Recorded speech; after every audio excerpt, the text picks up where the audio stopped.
Your worship is the size of your God. Whatever shape he takes in your mind on Tuesday afternoon, that's the exact ceiling your Sunday singing will hit. You can lift your hands higher. You can close your eyes tighter. The ceiling holds. And most of us never check the height. You sing about a God you've never actually thought about. You repeat words that sound spiritual because the room is doing it. The chorus loops. The lights dim. Something stirs in your chest, and you call that worship. But stirring is a different thing than seeing. A campfire stirs you. A sunset stirs you. The question is whether you've actually met the one the song is supposedly about. A. W. Tozer wrote one line that haunts every honest believer who reads it. What comes into our minds when we think about God is the most important thing about us. Not what you tweet, not what you give, what you assume about Him when no one is watching. That assumption travels into every song you sing, every prayer you whisper, every fear you carry into the dark. Your theology is the riverbed. Your worship is just the water. So what happens when the riverbed is shallow? The water has nowhere to go. It pools.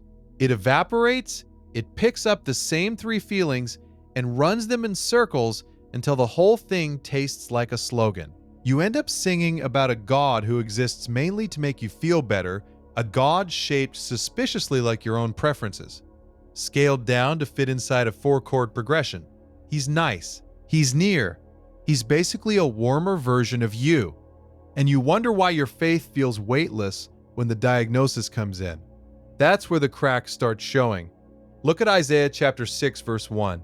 The prophet writes, "In the year that King Uzziah died, I saw the Lord sitting upon a throne, high and lifted up, and his train filled the temple." Read that sentence slowly. The earthly king dies. The heavenly king is unmoved. Isaiah sees a throne so massive that just the edge of the robe fills the entire temple. And what does Isaiah do? He doesn't lift his hands. He collapses. "Woe is me, for I am undone," he cries in Isaiah chapter 6, verse 5, "because I am a man of unclean lips." That's worship, real worship, the kind that rearranges your skeleton. Now compare that with what we sing on Sunday. We've inherited a worship culture that wants the throne room without the trembling. We want the warmth of God's presence with none of the weight of His holiness. So we write songs that talk endlessly about how He makes us feel and barely about who He actually is. And then we wonder why our generation can sing for 40 minutes and still walk out unchanged. You can't be changed by a God you've reduced to a feeling. Here's a question worth sitting with. When was the last time a worship song made you afraid in the right way? Afraid the way Isaiah was afraid. Afraid the way Job was afraid in chapter 42, verse 5, when he says, "I have heard of thee by the hearing of the ear, but now mine eye seeth thee." That kind of fear is the soil where worship actually grows. Without it, you're singing to a version of Him you've made manageable.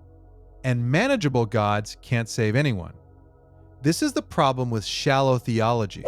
It produces shallow Christians who fold the moment life gets serious. You can ride a feel-good chorus through a sunny week. You cannot ride one through a cancer ward. You cannot ride one through the funeral of a child. When the storm comes, the only thing that holds is a view of God big enough to contain the storm. And you build that view across 1,000 Tuesday mornings with an open Bible and a closed phone. That's the discipline most of us are skipping. Think about a believer you've watched go through something terrible. The kind of person whose faith somehow got deeper instead of thinner. You've probably noticed something about how they pray. Their words sound older than they are. Their God seems larger than the situation. That appeared over years, through this slow accumulation of God's character as it actually appears in Scripture, well past the version that gets summarized on a coffee mug. You can have that. But it costs you something. It costs you the convenience of a small God. A small God lets you stay in charge. He shows up when you want comfort and disappears when you want autonomy. A big God works differently. He sits on the throne in Isaiah's vision, whether you're ready for Him or not. He asks Job, "Where wast thou when I laid the foundations of the earth?" in Job chapter 38, verse 4. He reveals Himself instead of explaining Himself. And the right response is silence, and then surrender.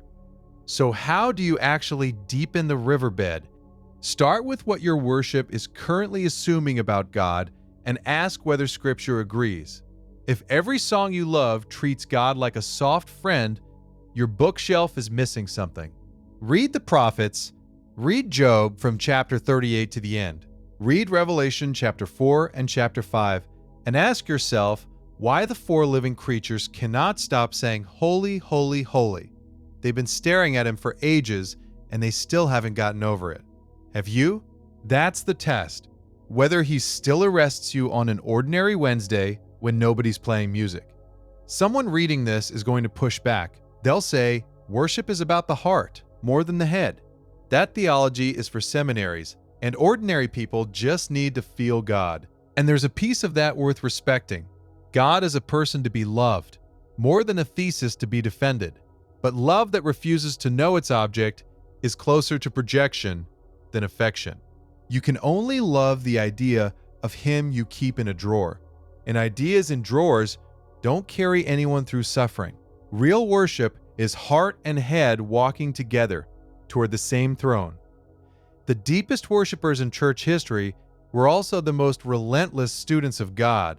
David wrote Psalms because he meditated on God's law day and night, as Psalm chapter 1 verse 2 says. Paul broke into doxology in the middle of his letters because he just spent 3 chapters dismantling the deepest mysteries of grace. The song flowed from the study. Study fed the song, we separated them, and now we sing about a God we barely know. It's time to put them back together. Think about what this looks like in practice. You wake up tomorrow, and instead of opening the app first, you open the book.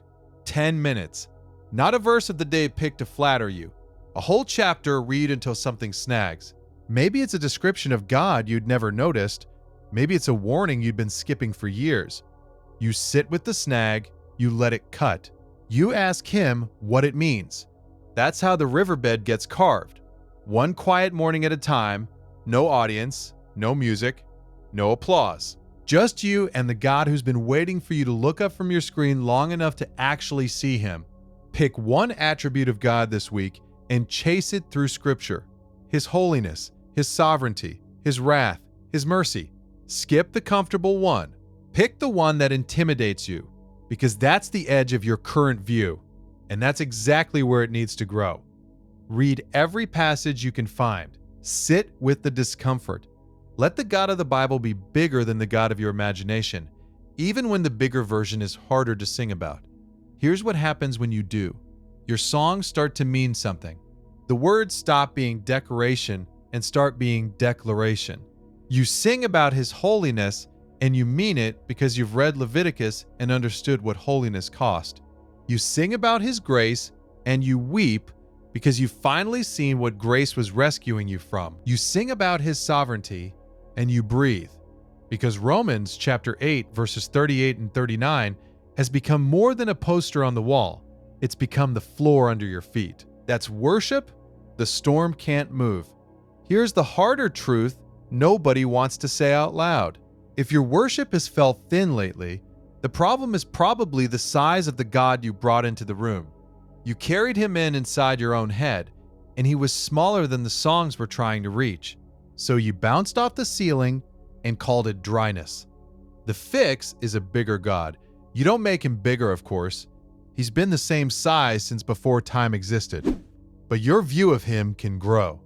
It's supposed to grow. Paul prayed in Ephesians chapter 3 verses 18 and 19 that the believers would be able to comprehend with all saints what is the breadth and length and depth and height, and to know the love of Christ, which passeth knowledge. Paul wanted them to know something he openly admits is unknowable. That's the paradox of worship. You spend your whole life trying to take in a God you'll never finish taking in. And every step deeper is a step where the songs gain weight. So stop demanding that the music carry you. Carry something into the music instead. Walk in already trembling. Walk in already grateful. Walk in already convinced that the God you're about to sing to spoke galaxies into existence and still knows the number of hairs on your head, As Matthew chapter 10 verse 30 puts it, when you walk in with that kind of God, the songs become what they were always meant to be, a response more than a manufacturer. That's the shift. Worship was always supposed to flow from your view of God, rather than produce it. Reverse the order, and you'll spend your life chasing a feeling that fades by Monday. Get the order right, and even a simple song in your kitchen at 6 in the morning becomes thunder in the heavenlies. The throne in Isaiah's vision is still there. The robe still fills the temple. The seraphim still cover their faces. The only thing that changed is how much of it we're willing to see. Open the book, stay there until he gets bigger, then sing. The ceiling moves when you do.